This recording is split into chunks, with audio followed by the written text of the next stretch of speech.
L'ordre du jour appelle la discussion en application de l'article 34 alinéa 1 de la Constitution de la proposition de résolution visant à adapter et mutualiser nos politiques publiques au changement climatique, notamment à destination des villes côtières et insulaires. Commençons avec la discussion générale avec M. Marcelin Nadeau pour 10 minutes.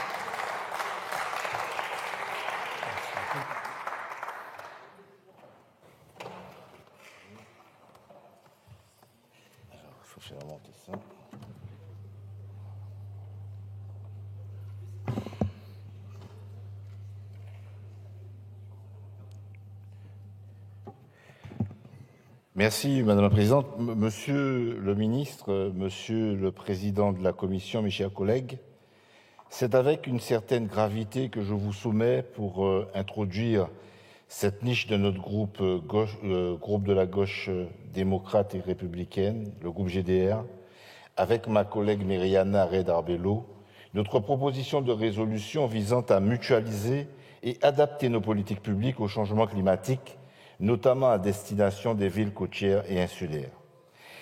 Gravité, car au moment où je vous parle, des atolls de Polynésie sont en grand danger de submersion et leur population inquiète de devoir migrer. Gravité encore parce que la commune du Prêcheur, dont j'ai l'honneur d'avoir été le maire au nord de la Martinique, prise en étau entre les flancs du volcan de la montagne Pelée et la mer des Caraïbes, voit ses habitations submergées par la montée des eaux qui occasionne un recul du trait de côte de 100 mètres en moins de 50 ans, obligeant ses habitantes et habitants à se relocaliser plus en amont sur les mornes. On serait tenté de dire que ces phénomènes liés au dérèglement climatique concernent au premier chef les 10 outre-mer, quasiment tous des îles, à l'exception de la Guyane bien sûr, encore que ce phénomène y demeure préoccupant, notamment dans la commune d'Awala-Yalimapo. Mais comme le savent nos amis membres de l'Association nationale des élus du littoral, ANEL, qui partagent notre gravité et dont certains sont ici présents, ces phénomènes sont aussi une réalité préoccupante pour les villes côtières de la France hexagonale.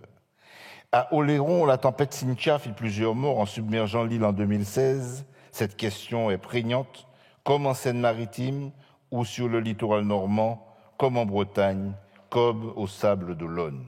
Cette question est donc une question globale de première importance qui rappelle de notre point de vue une réponse politique déterminée.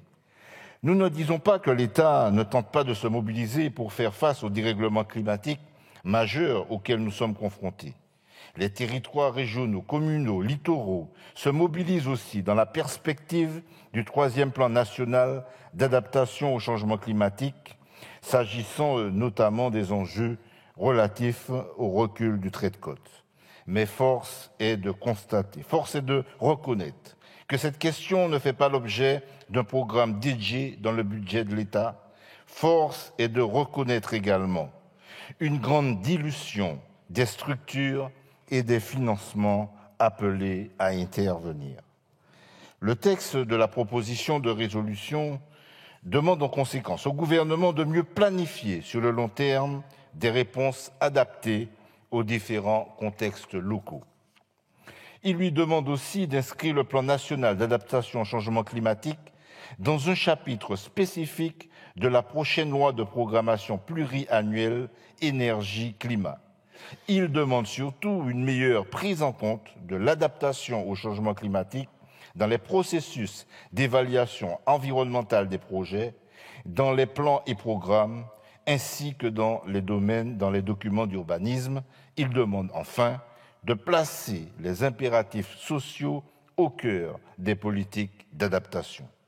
Car penser l'adaptation au dérèglement climatique suppose effectivement de penser en même temps, globalement, le ménagement, je dis bien le ménagement du territoire, de même que la souveraineté et l'autonomie alimentaire et énergétique. Toujours dans la commune du Prêcheur, confrontée depuis des décennies à tous les risques majeurs, y compris les lares en indonésien, ça veut dire couler debout, nous avons acquis une certaine résilience à ces derniers, ayant été à plusieurs reprises isolés et ne pouvant compter que sur nous-mêmes pour subsister, aussi bien en termes agroalimentaires qu'énergétiques. Nous croyons que notre expérience, pour le coup, peut servir de laboratoire pour une gestion des risques naturels et technologiques, car les deux sont désormais liés, voire même cumulés. Gestion des risques qui doit être revisitée en prenant en compte les savoirs des populations locales et la promotion de nouveaux travaux de recherche afin de consolider un socle de connaissances scientifiques permettant d'informer et d'éclairer les politiques publiques. Les élus communaux que nous sommes ou que nous étions pour beaucoup le savent. Nous sommes souvent livrés à nous-mêmes, sans moyens, sans financement, sans capacité d'agir, alors même que nous sommes en première ligne.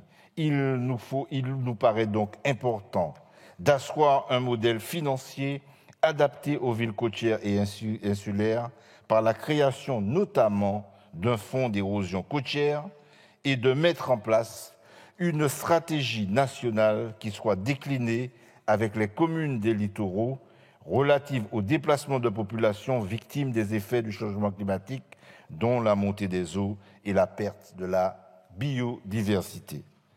Cette proposition de résolution a l'ambition de promouvoir un rôle pionnier de la France en l'espèce, en s'appuyant sur les collectivités territoriales concernées.